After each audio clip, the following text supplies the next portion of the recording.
ইবনে মরিয়াম আলাইহিস সালাম সন্তানকে পাঠাইলেন ফলাম তারা মুসলমান। এবার আজরাইল এসে ডাকতে বলে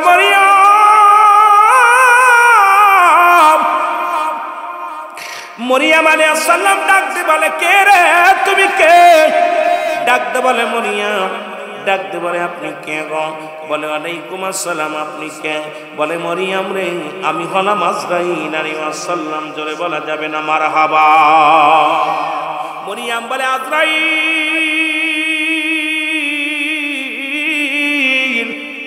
তুমি এমন সময় আমার কাছে কিসের জন্য আসছো? আজরাইল কয় মরিয়াম আমি আজরাইল প্রতিটা মানুষের কাছে হাজির হয়ে যায়, আজকে আপনার হুকুম হয়েছে এখনই আপনাকে বিদায় দাও রে আজরাইল।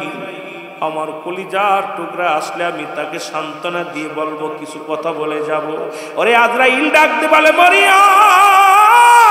মরিয়াম শোনো, আমি আপনাকে সময় দিতে পারবো না, কারণ রব্বে কারীম হুকুম দিছে এখনই আপনার বিদায় নিতে হবে। মরিয়াম আলাইহিস সালাম ডাকতে বলে আজরাইল একটু সময় দাও, আমার ঈসা আলাইহিস সালাম আসুক। আমার ঈসা নবীর বাবা নাই, ওরে সান্ত্বনা দিয়ে আমি মা কত সান্ত্বনা দিয়ে আইসা আমাকে যদি দেখে দুনিয়ার মধ্যে আমি নাই, আমার কলিজা টুকরা পাগল হয়ে যাবে। একটু সময় দাও, আমার একটু সময় দাও। মরিয়াম আলাইহিস সালাম বলা পর আজরাইল আলাইহিস সালাম বলে না সময় হবে না। আজরাইল বলে মরিয়াম রে 1 সেকেন্ড সময় আমি দিতে পারবো না, তাড়াতাড়ি প্রস্তুতি হও। মরিয়াম আলাইহিস সালাম প্রস্তুতি হলেন, আজরাইল আলাইহিস সালাম জানটা বাইর করে নিয়ে গেলেন। মরিয়াম এবার ঈসা আলাইহিস সালাম বাড়ি ফিরে আসলো, এসে দেখে মা দুনিয়ার মধ্যে নাই রে। দুঃখিনী মা দুনিয়া থেকে বিদায় হয়ে গেছে। বলে আল্লাহ আমি আমার মার কাছে জানতে চাই, আমার মা একজন নবীর মা ছিল গো আল্লাহ, দেখি আমার মা সনে আজরাইল কি রূপ ব্যবহার করেছে। এর মরিয়াম আলাইহিস সালামকে ডাক দিলেন। আল্লাহ পাক তো ক্ষমতা দিয়েছেন ঈসা আলাইহিস সালামকে মরাডারে জিন্দা বানানো। ঈসা নবীর মা ঈসা নবী এসে মার কাছে ডাকতে বলে মা। যখন ডাক দিছে মালাপ দিয়ে উঠে পড়ছে, জোরে বলেন আল্লাহু আকবার। মা ডাক দেওয়া পর উঠছে, মা বলে মা ঈসা আলাইহিস সালাম বলে মা আগে বলো তোমার সঙ্গে আজরাইল কি রূপ ব্যবহার করেছে, আজরাইল কি রূপ তোমার সঙ্গে ব্যবহার করেছে। এর ঈসা নবীর মা ডাক দিয়ে কয় বাবা ঈসা রে, এই দুনিয়ার মধ্যে তোরে আনতে যত কষ্ট হয়েছে আমার মন বলল আমি জীবিত মানুষের ভিতর থেকে কলিজাটা টান দিয়ে বাইর করে নিয়ে গেছে, আমার গা থেকে যেন আমার গায়ের চামড়াটা ছিঁড়ে নিয়ে গেছে। এত কষ্ট আমি জীবন অনুভব করতে পারি না।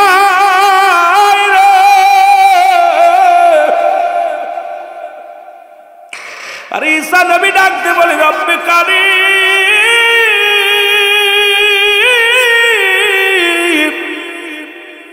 আমি একজন নবী, আমার মার লগে তোমার আজরাইলে কি রূপ ব্যবহার করছে গো। আল্লাহ বলে আজরাইল তাড়াতাড়ি যা আমার ঈসা নবীর জানায় আয় তার মার রূহটা কেমনে বাইর করা হলো। আজরাইল আলাইহিস সালাম আগমন করলেন, জিবরিল আমিন আলাইহিস সালাম আগমন করলেন, ডাক দে বলে আজরাইল রে আগে বলো আমার মা রূহটা কেমনে বাইর করেছে। বলে হুজুর আপনি জানেন পৃথিবীর সব মানুষের রূহ বাইর করার জন্য আমি জমিনের মধ্যে আগমন করি না। আর এই আসমানে থাকে আমার মাথা, জমিনে থাকে আমার পা, আমি এত বড় দানব,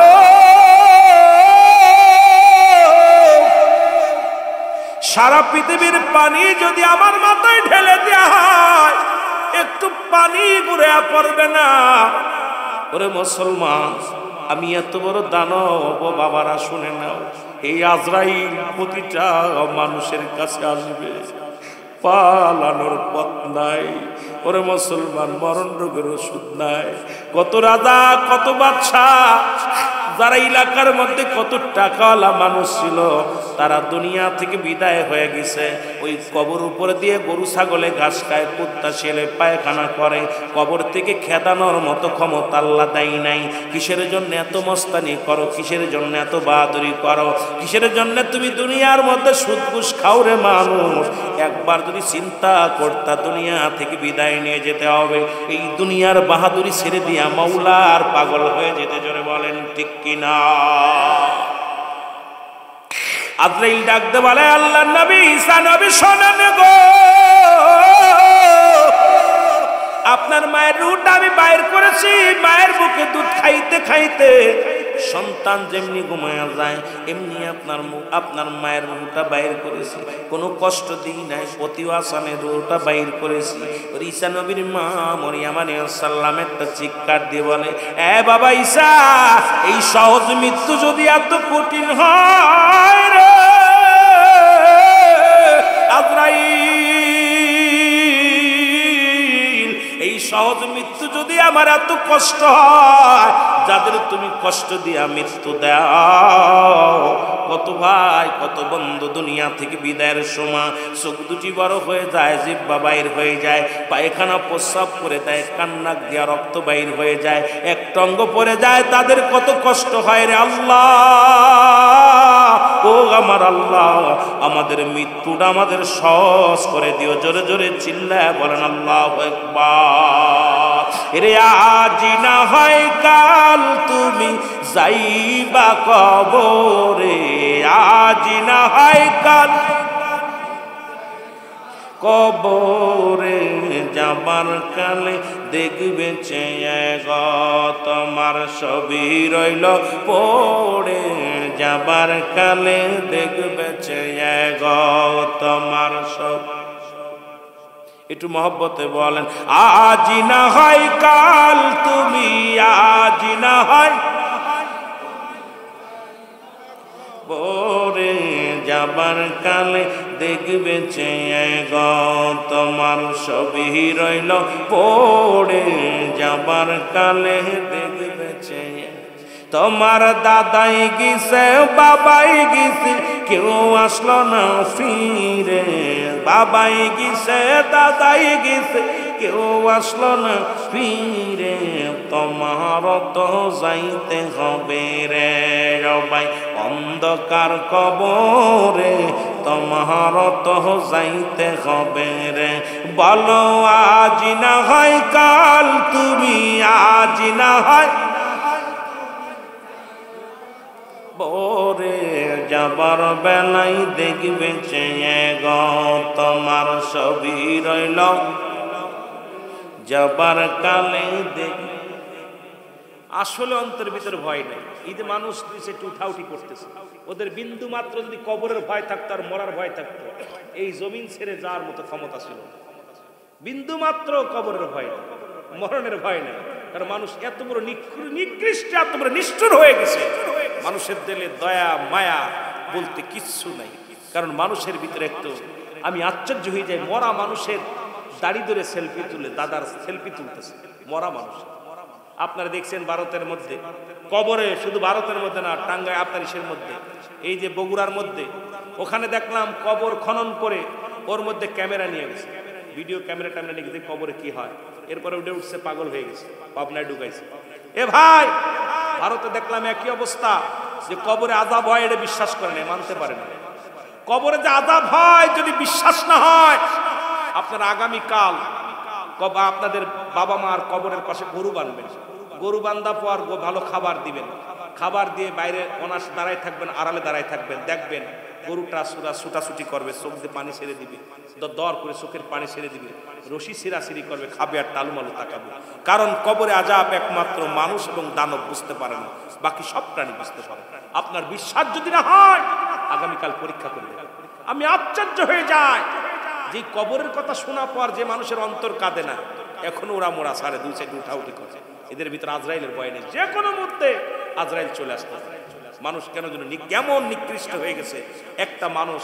এই যে রাসূল পাক সাল্লাল্লাহু আলাইহি ওয়াসাল্লাম বলছে, অভিশপ্ত ওই ব্যক্তি যে ব্যক্তি বা আপনার পৃথিবীর মধ্যে এক নাম্বার পিতামাতা পেয়ে যে ব্যক্তি তাদের থেকে গুনাহ মাফ করাই নিতে পারল না, 2 নাম্বার মাহে রমজান মাস পেয়ে যে ব্যক্তি রোজা রাখলো না, পবিত্রতা অর্জন করতে পারল না, 3 নাম্বার হলো যে ব্যক্তি মানুষকে কবরে দেয়া পর, একজন আরেকজনকে কবরে শোয়ায় দিছে, দেয়া পর ওই ব্যক্তির চিন্তাধারা মাথার ভিতরে নাই যে আল্লাহ আমারও কবরে শুইতে হবে, এই ধারণা ওই ব্যক্তি তখনও পরিবর্তন হলো না। এর মতো কপাল পোড়া পৃথিবীর মধ্যে নাই। আপনার আপনজনদের শোয়ায় দিছে, এখনো গুটগুট করে হাইটে চলে যায়, কপাল পোড়া। এখন তো আজরাইল পথের মধ্যে ধরতে পারে। কবর ওয়াজ কবরের কথা ভয়ে লাগে, কবরের জন্য সাহাবী রেখে দিয়েছে, তাবিঈন রেখে দিয়েছে, আল্লাহর ওলিগণ কেঁদেছে। এখন উলামায়ে কেরাম কবরের ভয়ে, আল্লাহ কবর আমার সঙ্গে কিরূপ ব্যবহার করবে, ওই কবরে আমি ধরা পড়ে যাব, কবরের চিন্তা। কিন্তু আমাদের ভিতরে কবরের চিন্তা নেই, আছে রং তামাশা। দুনিয়া আমাদের এমন ভাবে ধরেছে, রাসূল বলছে বাল হুয়া কালাম, এই দুনিয়াটা হলো পচা দুর্গন্ধ মরি। মানুষের চরিত্র হবে কুকুরের চরিত্র। কুকুর যেমন মরি পাইলে খুশি হয়, সে যেমন আর মানুষগুলো সম্পদ পাইলে খুশি হবে। এই সম্পদ পাইলে রং বিরঙ্গের ওয়াজ করলে মজা লাগবে, কবর ওয়াজ এখন আর মন চায় না। কবরের কথা শোনা পর যার হৃদয় কাঁদে না, যার অন্তর কাঁদে না, যার চোখে পানি আসে না, এর মতো সেমর, এর মতো নিষ্ঠুর আর পৃথিবীতে কেউ থাকতে পারে না। বড় কষ্ট হলো এই কবরে আপনাদের মরণ নাই কার কার, একটু হাত তোলেন, মরণ নাই কার কার? মরণ আছে সবার, যে কটা চলে গেছে ওদের মরণ নেই, যে কটা চলে গেছে ওই একটাও মরবে না, ওদের আজরাইল ওদের ধরবে না। কথা বুঝেননি? দুঃখজনক ব্যাপার এগুলো, যে কবরের ভয়। আপনি এই জায়গা আসার সঙ্গে সঙ্গে সগীরা গুনাহ মাফ, কবিরা গুনাহ, এখানে বসলে প্রতিটা নিঃশ্বাসে গুনাহ মাফ হয়ে গেছে। তারপরও মানুষগুলো কেন যেন দুনিয়া ধরে ফেলেছে। ওই যে রাসূল পাক সাল্লাল্লাহু আলাইহি ওয়াসাল্লামের কাছে এক সাহাবী, ইয়া রাসূলুল্লাহ, ইয়া হাবিবাল্লাহ, নবী গো, আসতেছিলাম, একটা পাখির গায়ে লেখা আছে লা ইলাহা ইল্লাল্লাহু মুহাম্মাদুর রাসূলুল্লাহ সাল্লাল্লাহু আলাইহি ওয়াসাল্লাম। নবীজি কোনো উত্তর দেন না। একাধিকবার সাহাবী বলেন, ইয়া রাসূলুল্লাহ, এটা দেখলাম, এটা দেখলাম। নবীজি নীরবতা পালন করলেন, নীরব, কথা বলেন না। এবার নবীজি বলে, বাকি অংশ বলো। বাকিটা কি? তারপরে বলে, ইয়া রাসূলুল্লাহ, গায়ের মধ্যে কালেমা লেখা আছে, কিন্তু ঠোঁট দিয়া ময়লা খাচ্ছে। কি খাচ্ছে? ময়লা খাচ্ছে। ঠিক আমাদের দেশের এখন উলামায়ে কেরাম দাড়ি টুপি জুব্বা লাগাইয়া তারা পাগড়ি বান্ধা আছে, জিনা ব্যভিচারের মধ্যে, সুদের মধ্যে, ঘুষের মধ্যে, মুসলমান নামে। কিন্তু এই মানুষগুলো অমানুষ হয়ে গেছে, জোরে বলেন ঠিক কিনা? নবীজি এমনি বলে নাই, উপরে লিবাস লাগাইছে ইসলামের, দাড়ি আছে মুখে, নামাজের ধারে নাই, দাড়ি আছে মুখে, মিথ্যার মধ্যে জড়িত, মিথ্যা মামলা দিতেছি, মিথ্যা সাক্ষী দিতেছি, অন্য অপরাধ করতেছি, জিনা ব্যভিচার অন্যায় করতেছি। বড় কষ্ট হলো যে আমাদের মরণের চিন্তা একবারও আমাদের ভিতরে নেই। মরণের চিন্তা ওই বাদশা, আপনার বলকের বাদশা ইব্রাহিম আদম, যেমন তার ভিতরে ভয় ছিল না, মরণের চিন্তা ছিল না।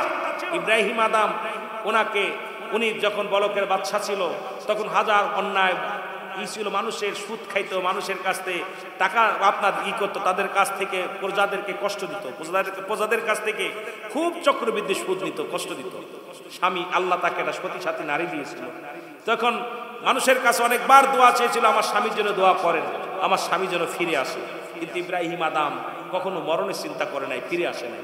যখন তার ভিতরে তসবি টিপসে মনে মনে, যে একজন হুজুর তারে দিছে, একটা অজিফা দিছে, অজিফাটা হলো তুমি বেশি বেশি করে মৌতের চিন্তা করবা। মৌতের চিন্তা, ও কি করছে? মৌত মৌত মৌত মৌত মৌত মৌত তসবিতে, আসলে মন থেকে মরার চিন্তা করে না। এখন আমার বাবারা, আমরা খালি মুখে মুখে বলতেছি মরণ মরণ, মরণ আসবে, মরণ আসবে, মরতে হবে।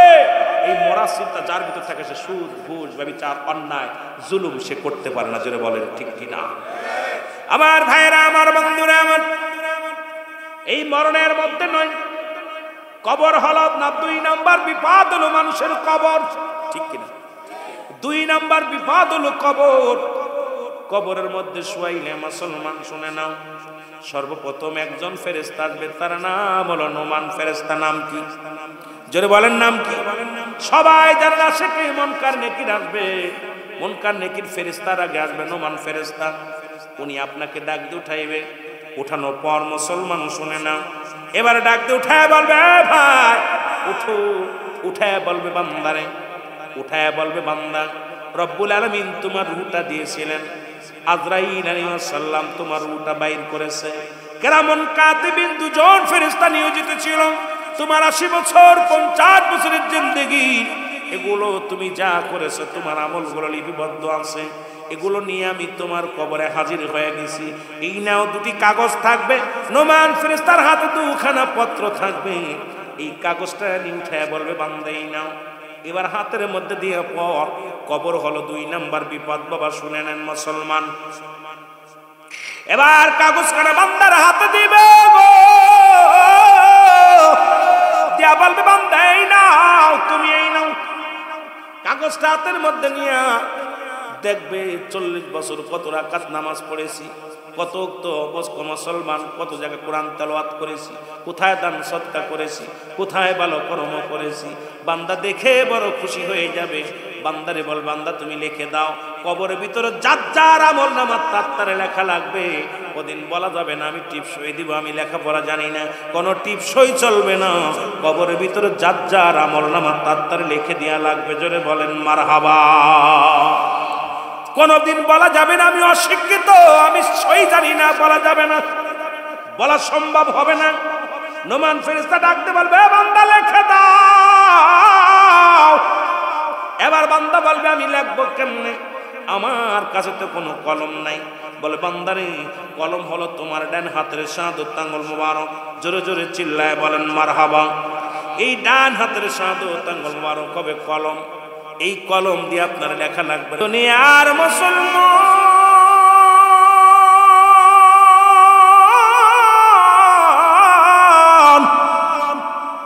মানুষের তিনটা বিপদ, নাম্বার 1 হলো মানুষের মরণ। আমাকে আমার ভাইয়েরা, আমার মাহফিল কমিটি বলছে হুজুর একটু মরণের আসর, কবর আসর দিক ওয়াজ করবেন। যদিও আমি সময় মুসলমান এখন ওদিকে যাইতে পারি নাই। তিনটা বিপদ মানুষের, নাম্বার 1 হলো মানুষের মরণ, নাম্বার 2 হলো কবর, নাম্বার 3 হলো কিয়ামতের ময়দান। এ দুনিয়ার মুসলমান শুনে নাও, 1 নাম্বার বিপদ হলো মানুষের মরণ। স্রষ্টার মৃত্যু নাই, সৃষ্টির মৃত্যু আছে।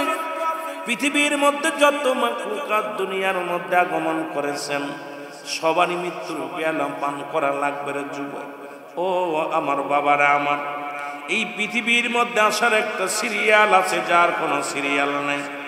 বাবার কাঁধে সন্তানের লাশ, সন্তানের কাঁধে বাবার লাশ। এই পৃথিবীর মধ্যে সন্তানের লাশ বহনকারী ব্যক্তি জানে গো, ওই বাবারে জিগাইবেন আপনি কেমন লাগলো। বাবাই ডাকতে বলবো দুনিয়ার মানুষ, সন্তানের লাশ যে কত ভারী এই পৃথিবীর মধ্যে তোমারে বোঝায় বলতে পারবো না। এ দুনিয়ার মুসলমান শুনে নাও, এই মরণের পেয়ালা পান করতে হবে গো।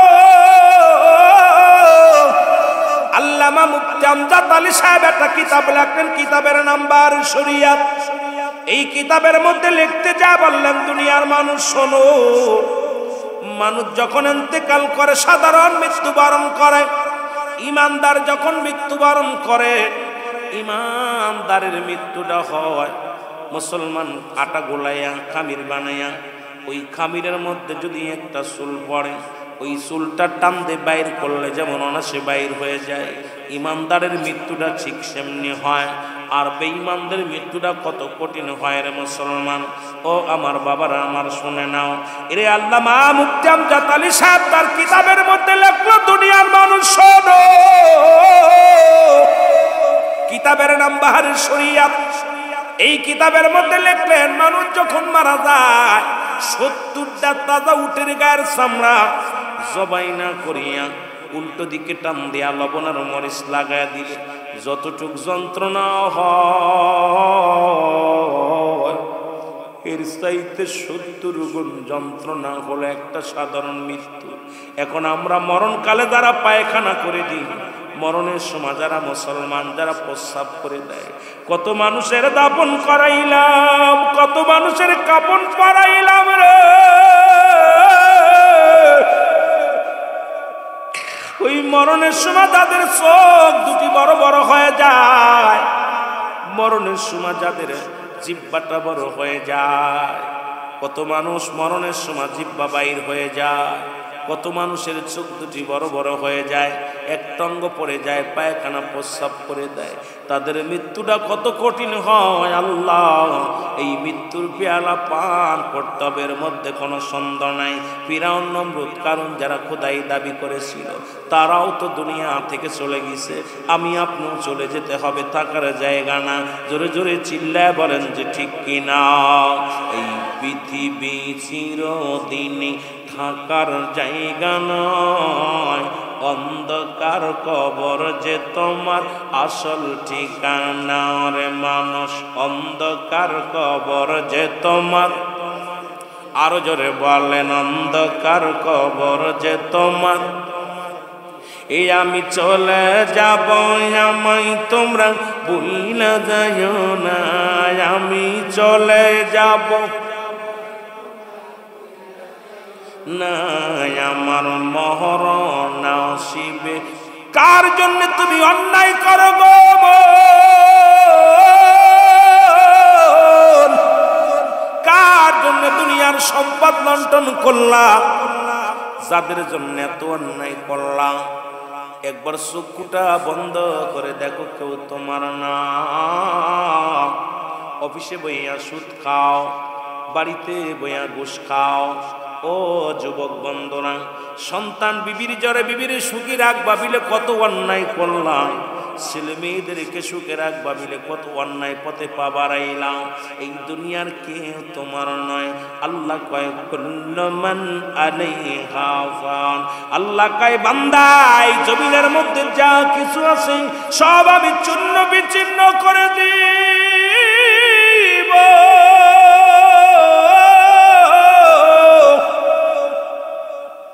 ও মহেশখালীর বাবারা শোনো, এই দুনিয়ার মধ্যে যা কিছু আছে সব চূর্ণ বিচ্ছিন্ন করে দিবে কে? আর একটু জোরে বলেন কে? কষ্ট হয় আপনাদের, কষ্ট হয়, সব কিছু শেষ করে দিবে কে? আল্লাহ কয় বান্দা এই দুনিয়ার মধ্যে যা কিছু আছে সব আমি চূর্ণ বিচ্ছিন্ন করে দিব। এই জমিনের মাটিগুলো পুড়ায় তামা বানায় দিব। আরে সাগর পাড়ের মানুষেরা শুনে নাও, এই সাগরে কত পানি, সব পানিগুলো পুড়ায় ছাই বানায় দিবে আমার আল্লাহ।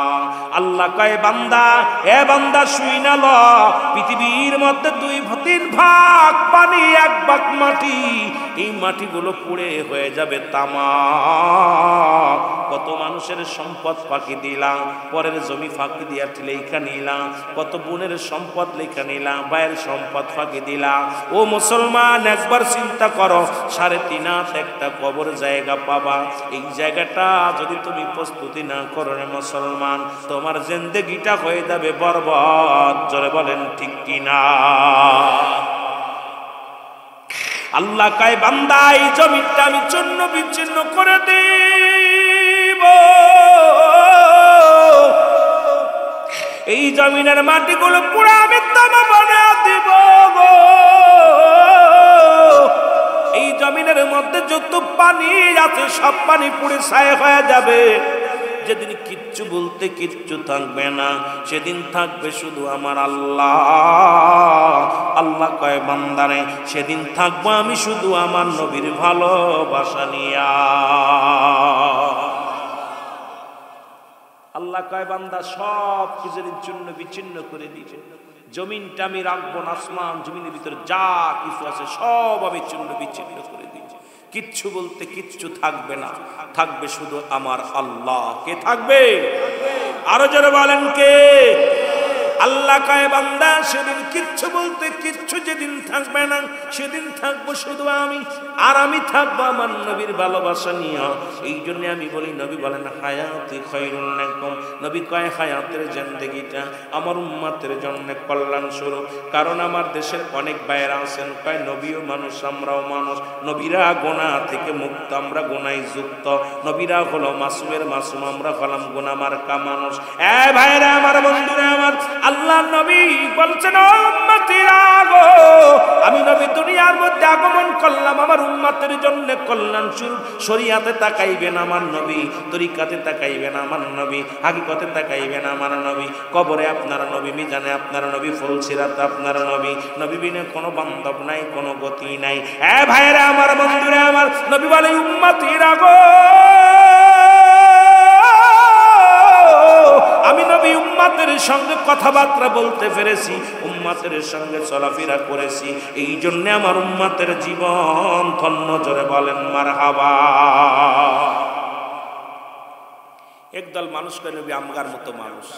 আরে কপাল পুরানা, নবী কয় হায়াতি খায়রুল লাকুম, আমার হায়াতের জিন্দেগিটা উম্মতের জন্য কল্যাণ স্বরূপ। জোরে বলেন মারহাবা। এ আমার ভাইয়েরা, আমার বন্ধুরা, আমার আবার কেউ কেউ বলে নবী মারা গেছে, আমার নবী কাফাতি খায়রুল লাকুম, আমার ইন্তেকালটা আমার উম্মতের জন্য কল্যাণ স্বরূপ। কারণ পৃথিবীর মধ্য থেকে আমি নবী বিদায় হয়ে গেলাম আমার উম্মতের কল্যাণ স্বরূপ। কারণ পৃথিবীর মধ্যে কোনো উম্মত যদি ভালো কর্ম করে আমি নবী আল্লাহর দরবারে সঙ্গে সঙ্গে প্রশংসা করি। আবার কোনো উম্মত যদি গুনাহের কাজ করে আমি নবীর সঙ্গে সঙ্গে আল্লাহর দরবারে ইস্তেগফার করি, মাফ চাই। সুতরাং নবী আসছেন দুনিয়ায় উম্মতের কল্যাণের জন্য, নবীজি বিদায় নিছেন ইন্তেকাল শরীফ উম্মতের জন্য। জোরে বলেন ঠিক কিনা? এরে আমার মনের জল্পনা কল্পনা নবী যাব আমি সোনার, বলো যাব আমি সোনার মদিনায়, বলো যাব আমি। ওগো আমার মনের জল্পনা কল্পনা নবী যাব আমি সোনার, বলো যাব আমি সোনার মদিনায়, বলো যাব আমি। ওগো আমার মনের জল্পনা কল্পনা নবী যাব আমি সোনার। এর নবীজিকে ভালোবাসি মনটাই আমার অনেক খুশি, নবীজিকে ভালোবাসি মনটাই और নবীজি কেউ ভালোবেসে তৃপ্তি মেটে না, বলো নবীজি কেউ ভালোবেসে না গো যাব আমি সোনা। আরো জোরে বলেন যাব আমি সোনা। ওরে আমার মনের জল্পনা কল্পনা নবী যাব আমি সোনা।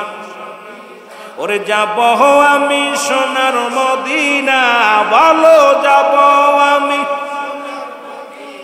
ওগো আমার মনের জল্পনা কল্পনা নবী যাব আমি সোনা।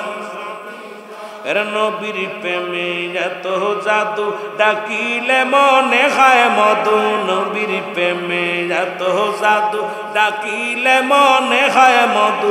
এই মধু কোথাও মেলে না, বলো এই মধু কোথাও না গো যাব আমি সোনা। আরো জোরে বলেন যাব আমি সোনা। এরে আমার মনের জল্পনা কল্পনা নবী যাব আমি সোনা। আরো জোরে বলেন যাব আমি, বলো যাব আমি। ওগো আমার মনের জল্পনা কল্পনা নবী যাব আমি।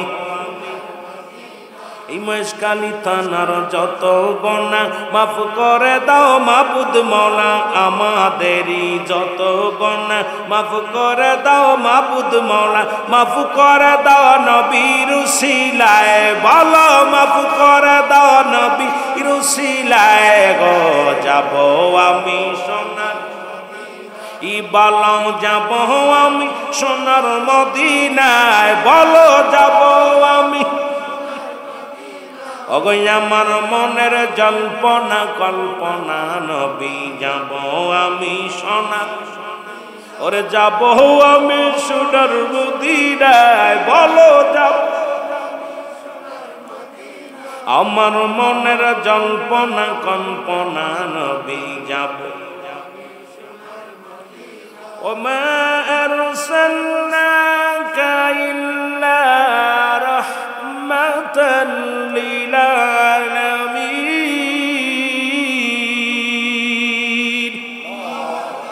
নবী গো আপনি রাহমাতাল লিল আলামিন, আল্লাহ হলো রব্বুল আলামিন।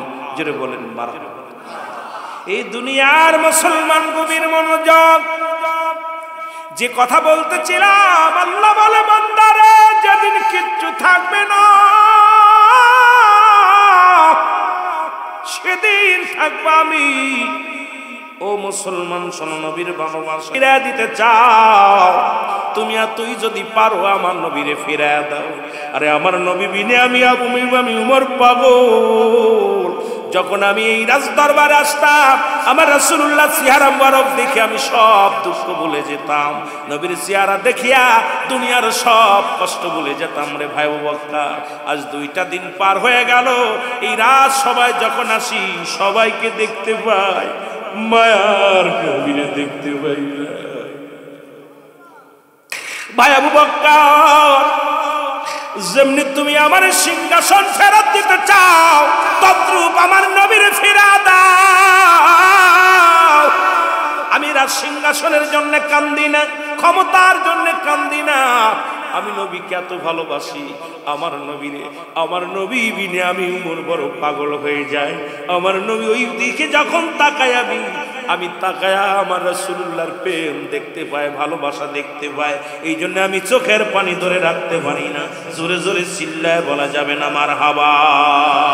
আমার দয়াল নবী বিগনে, আমার মায়ার নবী বিগনে, আপন বলতে কেহ নাই জগতে, বলেন আপন বলতে,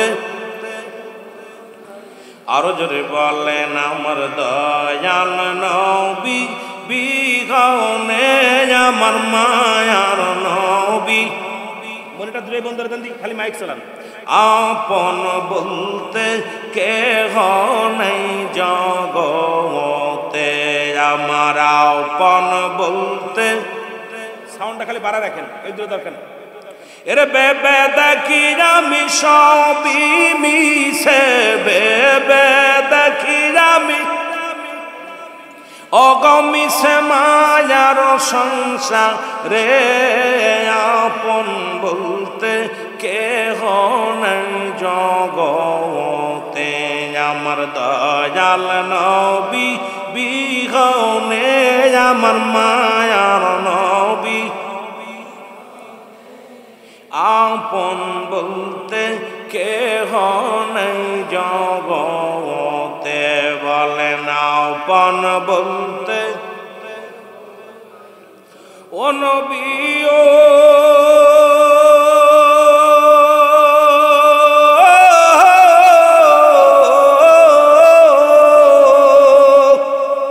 এই মদিনাতে আসেন গো আপনি, আমায় এতিম বানায়া,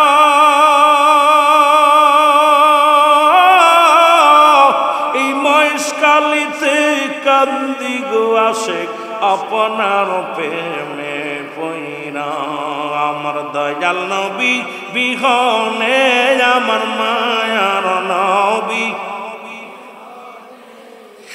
আপন বলতে কেহ নাই জগতে, বলেন আপন।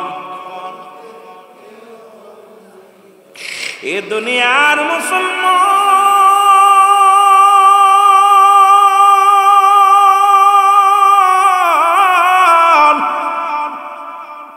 আব্দুল্লাহ আনসারী মনে আসেনি রে বাবা?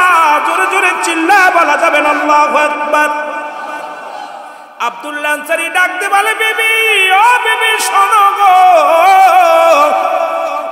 আজকে নবী ওয়াজ করছে যে ব্যক্তি 5 ওয়াক্ত নামাজ, মনে আছে 5 ওয়াক্ত নামাজ সময় মতো ওয়াক্ত মতো আদায় করতে পারবে, আল্লাহর নবী ওয়াদা করেছে রাসূলুল্লাহ তার হাত ধরে জান্নাতে নিবে। সুবহানাল্লাহ বলেন। আব্দুল্লাহ আনসারী বিবি ডাক দে কয়, স্বামী স্বামী রে, আপনার কাছে খাবার চাই না, বাড়ি চাই না, সম্পদ চাই না, কোনো দামি গহনা চাই না, আপনি একটু সময় করে দিবেন, আমিও যেন 5 ওয়াক্ত সালাত 5 ওয়াক্ত নামাজ সময় মতো আদায় করতে পারি, আমিও যেন আপনার সঙ্গে রাসূলুল্লাহর সঙ্গে জান্নাতে যেতে পারি। স্বামীর একটা মাত্র দাবি, আপনি আমার এই সুযোগটুক করে দিবেন, আমিও যেন 5 ওয়াক্ত সালাত আদায় করতে পারি। জোরে বলেন মারহাবা। প্রতিদিন আনসারী নামাজে যায়, 5 ওয়াক্ত নামাজে আনসারী প্রতিদিন যায়। সালাম ফিরায় রাসূলুল্লাহ দেখে, ডান দিক থেকে বাম দিকে সালাম ফিরানো পর আনসারী মসজিদ থেকে বাইরে হয়ে যায়। এক দড়ি বাড়ি চলে আসে।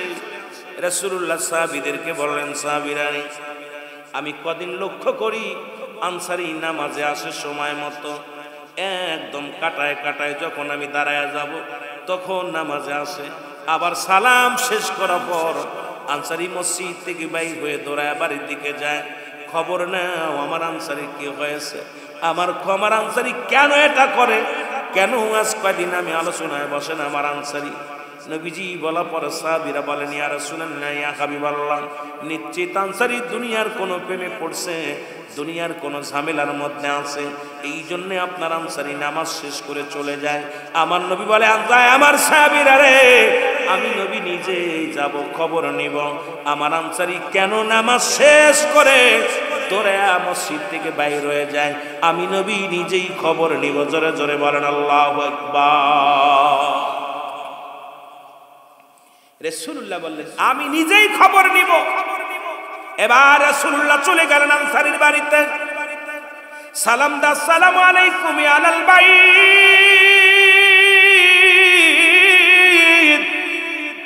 একবার নয়, দুবার নয়, তিনবার নবী সালাম দিলেন, একবার উত্তর আসলেন না, একবার উত্তর পাইলেন না। নবীজি মনের ভিতরে একটু কষ্ট পাইলেন, কষ্ট পাইয়া মনের ভিতরে কষ্ট পাইয়া চলে আসলেন।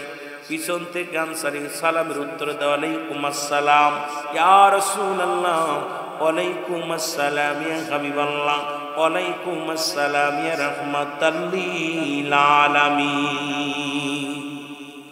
তিনবার সালামের উত্তর দিলেন। আমার নবী বলেন, আনসারী তুমি তিনবার সালামের জবাব দিলা, তার মানে আর বুঝতে বাকি নাই তুমি তিনবারই সালাম শুনেছি, কিন্তু তিনবারের একবার উত্তর দাও নাই। আনসারী বলে, ইয়া রাসূলুল্লাহ, ইয়া হাবিবাল্লাহ, আল্লাহর কসম করে বলি আপনার সালাম আমি শুনেছিলাম, কিন্তু উত্তর দিতে পারি নাই। কেন দিই নাই এটার আমি উত্তর এখন দিতে পারবো না। যদি দয়া করে আপনি আমার বাড়িতে যাইতেন তাহলে বলতে পারতাম আমি কেন সালামের জবাব দিই নাই। আল্লাহ নবী রওনা হয়ে গেলেন, বলে আনসারী চলো। বাড়িতে গেলেন, বাড়িতে যা আনসারী যখন দরজাটা খুলে দিলেন, খুলে দেওয়ার সঙ্গে সঙ্গে রাসূলুল্লাহ দেখতে পাইল গো,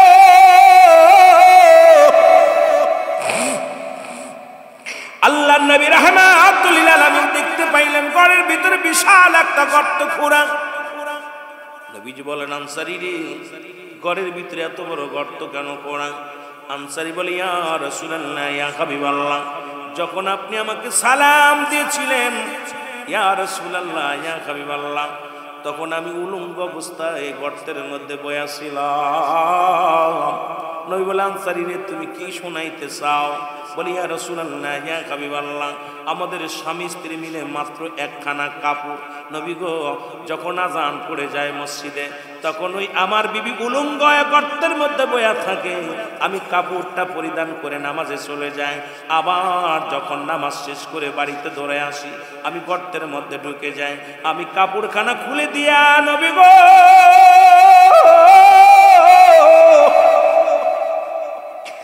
আমি ওই কাপড়খানা খুলে দিই, আমার বিবি পরিধান করে উঁচু করে নামাজে দাঁড়া যায়।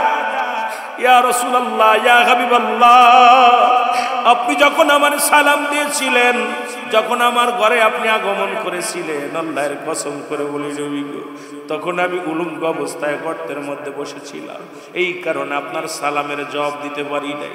আল্লাহ নবী বলে, আনসারী রে তুমি কি শুনাইলা? বলে, ইয়া রাসূলুল্লাহ, ইয়া হাবিবাল্লাহ, আপনি সেদিন নামাজের ওয়াজ করতেছিলেন, যে ব্যক্তি 5 ওয়াক্ত সালাত জামাতের সঙ্গে সময় মতো ওয়াক্ত মতো আদায় করে নিতে পারবেন, আপনি তার হাত ধরে জান্নাতে নিয়ে যাবেন। এই কথাটা যখন আমি বাড়ি এসে আমার বিবিরে শোনাই, আমার বিবি আমার হাতে ধরে বলেছিল, স্বামী রে, জীবনে কোনো দামি কাপড় চাই না, খাবার চাই না, কোনো সোনা দানা চাই না, আপনি আমাকে একটু সুযোগ করে দিবেন, আমিও যেন 5 ওয়াক্ত সালাত আদায় করে রাহমাতুল লিল আলামিন এবং আপনার সঙ্গে জান্নাতে যেতে পারি। ইয়া রাসূলুল্লাহ, ইয়া হাবিবাল্লাহ, এই কারণে আমার একটা কাপড়ের জন্য আমরা নবী গো, ইয়া রাসূলুল্লাহ, ইয়া হাবিবাল্লাহ, মায়ের নবী, নবী গো, আমি প্রতিদিন নামাজে যাই, নামাজ শেষ করে দূরে বাড়ি আসি। আমার বিবিও 5 ওয়াক্ত নামাজ সময় মতো পড়ে। আমার নবী চোখের পানিগুলো ফেলে দিয়ে বলে, আনসারী আয় আমার বুকের মধ্যে, আনসারী রে আমি কথা দিলাম কিয়ামতের ময়দানে তোদের স্বামী স্ত্রী দুজনকে নিয়ে আমি নবী জান্নাতে যাব। জোরে জোরে চিল্লায় বলা যাবে না মারহাবা। এ আমার ভাইয়েরা, আমার বন্ধুরা, আমার এই চট্টগ্রাম মহেশখালীর জমিনে এমন কোন গরিব নাই যার এক টুকরা কাপড় আছে। তারপরে নামাজের কেন এত আলাপ, মসজিদে আজান দিলে মুসল্লি হয় না, বড় কষ্ট লাগে রে মুসলমান। আজকে মসজিদ কত সুন্দর চাকচিক্কা মসজিদ, মসজিদে এসি লাগাইলা, মসজিদে টাইলস করলা, মসজিদে ফ্যানের ব্যবস্থা আছে, এত সুন্দর মসজিদ খানা থাকা পরও মুসলমান আজকে নামাজে যায় না। আমার বাবারা বড় কষ্ট হয়। আরে এমন কোন গরিব আছে কি আপনাদের এই থানার মধ্যে? এমন কোন গরিব আছে যার এক টুকরা কাপড় আছে? যে পাগল, যে সবচেয়ে ফকির ভিক্ষা করে খায়, তারও 3-4টা কাপড়। তাহলে নামাজের যদি হিসাব সে আমার আল্লাহ রব্বুল আলামিন এই নামাজের হিসাব দিয়ে আমাদের দ্বারাই সম্ভব হবে না। জোরে বলেন ঠিক কি না? একটু মহব্বতের সঙ্গে দুরূদ শরীফ পড়েন। আল্লাহুম্মা সাউন্ড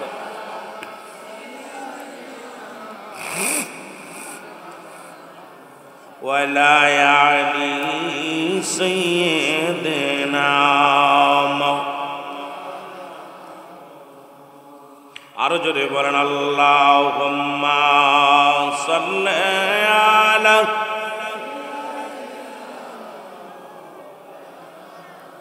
ওয়ালা আলি সাইয়্যিদিনা। আমার মরণ আসিবে কখন কেউ তো জানি না, আমার মরণ আসিবে এই আমি চলে যাব, আমায় তোমরা ভুইলা যাইও না, আমি চলে যাব, আমায় তোমরা না, আমার মরণ আসিবে কখন কেউ তো জানি না, আমার মরণ। টাকা পয়সা দালান কোটা যাহা করেছি সব কিছু ফেলাইয়া আজি একাই তলেছি রে, আমি সব কিছু ফেলাইয়া আজি একাই চলেছি। আমি যাবার বেলায় ভেবে দেখি আমার কেহ নাই, আমি যাবার কালে ভেবে দেখি না আমার মহরম।